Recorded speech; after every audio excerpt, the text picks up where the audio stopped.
My, this was a bad loss for the Phillies. They did not get the offense going. Spencer Howard did not have the start we all looked for. He did okay. He only gave up 2 runs in 3+ innings, but that's what you need, a little bit more from him for your top prospect. This loss was just ugly. We left some runners in scoring position. Harper sucked the whole game. Hoskins had one good thing, which was his 100th career home run, which I'm proud of him for, but we're going to get into him later. And this game was just a really disappointing all around for the Phillies because they're better than this, and they're not really showing it right now. First thing on our rundown is Spencer Howard's first start of the season. He was cruising the first 2+ innings, striking out everyone, carving through the Red Sox order. But then it came to Nathan Eovaldi, the pitcher of all people. He walks him on a full count, walks the pitcher with 1 out, and then he walks the next batter. And then Rafael Devers hits a blooping double, which that plates a run, and then Xander Bogaerts has a sac fly. And so that's 2 runs for Spencer Howard. He was starting to lose his command, and his velocity was kind of dropping a bit. I was seeing some pitches at 92, 93, when he usually is a 96, 97 pitcher. But overall, I give all the credit to Spencer Howard for sticking in against a tough Red Sox order, and he did come up with the loss, but that was because the offense could not get anything going. They didn't even tie the game at all during this game. And I want to talk about Bryce Harper. He needs to sit. Joe Girardi needs to sit Bryce Harper. There is something wrong with him. He went 0 for 5 today with 3 strikeouts. He went 0 for 4 yesterday with 3 strikeouts.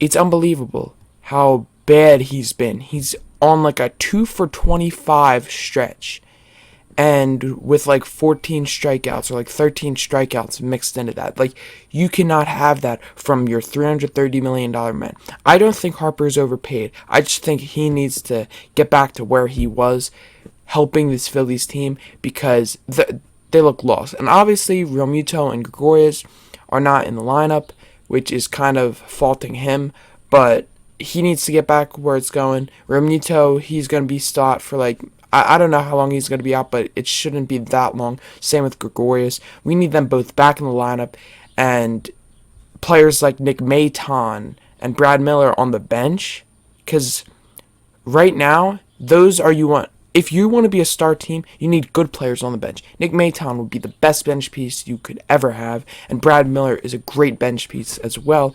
Those are players you need on the bench, not in your starting lineup, while your other star players are out injured. Now, Harper looks lost up there. Striking out with bases loaded in the 7th inning, with 1 out, all he needs to do is put the ball in the outfield. We were down by 2 at that point. Just put it in the outfield. If it's in the air, it's a sac fly. And he strikes out, looking at a fastball right down the middle. And it was, I couldn't believe that he is that lost up at the plate. He's not swinging. He's swinging at pitches in the dirt more often. It's awful to see him like this. I mean, I know he's going to get back to it maybe in like June or something, but it's got to happen now. Moving on from Harper, we're going to talk about Rhys Hoskins hitting his 100th career home run. I was watching it because it was right after Harper struck out. And I was like, maybe Hoskins can go do something. And what does he do? He takes the first pitch, cut fastball, crushes it to left field. Man, Hoskins has been on one of the best paces for a Phillies player in history to reach his first 100 career home runs. And one of the best Phillies ever, Mike Schmidt, 500 career home runs. Hopefully Hoskins could get up to where he was, or even more. But Hoskins is something special, and I'm hoping he can flare off that and start producing a lot at the plate. And going on from his 100th career home run, I want to talk about his last at-bat. So he was up in his last at-bat down 4-3 after Harper grounds out with a runner at first, runner at third, 2 outs. This is the bottom of the 9th inning. So a double wins the game. A single ties the game. He strikes out on a pitch in the dirt, which you've seen a lot more from Hoskins, which striking out's going to happen to a power hitter, but not in that situation. You got to find a way to put the ball in play, make them make an error. Don't let yourself make the error, and you have to put the ball in play somehow, do something, try to get into the outfield, make it a hard catch under the Citizens Bank Park lights. But that didn't happen, and we ended up losing that game 4-3, which we had so many opportunities to score some runs. That 7th inning with bases loaded, he got hit with bases loaded to bring in the 3rd run of the game, which that would be our last run. And then after him, Brad Miller would strike out. And we just didn't score with runners in scoring position, and that was it. And now we are heading to Sunday's preview. It's going to be Eduardo Rodriguez versus Zach Wheeler. Eduardo Rodriguez is 5-2 with a 4.70 ERA with 48 strikeouts on the year. Zach Wheeler, however, is 3-2 with 2.52 ERA with 66 strikeouts. So looks like we have the advantage with Wheeler. Rodriguez is in a rut right now. He's struggling. And Wheeler is he's looking to pick up his pace a lot. Maybe we need 7 or 8 innings out of him, because this Phillies team needs just a spark in their lineup. They need to salvage this series. They cannot be swept. I don't think we've been swept. Actually, we were swept by the Mets. But we never played the 4th game of the series, so I don't know if that counts as a full-on sweep.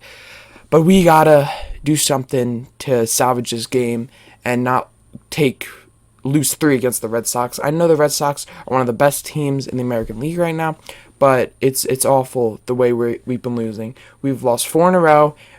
I don't want to make it 5. That's going to do it all for today's Phillies rundown. I want to thank you guys for sticking through it.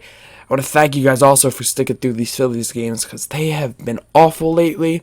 Now I just want to give you guys a review of what's going on Sunday. So the Sixers play game 1 against the Wizards. I don't know how much I'm going to be able to see of that game, because I have so much stuff to do. I have a baseball game at 2, at which we got to be there at 1, so I won't be able to see tip-off, and it might end at 4, so I might miss the Sixers game. But I'm going to try to sneak watching on the bench or listening to it. But I think the Sixers will either 4-0 the Wizards, or they will do a gentleman's sweep and win in game number 5. Which, a gentleman's sweep is when you win 3, let them win 1, and then finish out the series. So, I think that the Sixers are in pretty good shape. I'm sorry I didn't get a video out on Saturday about their playoff preview. I was just so busy doing stuff. And I might try to get it out before the game tonight, or this afternoon.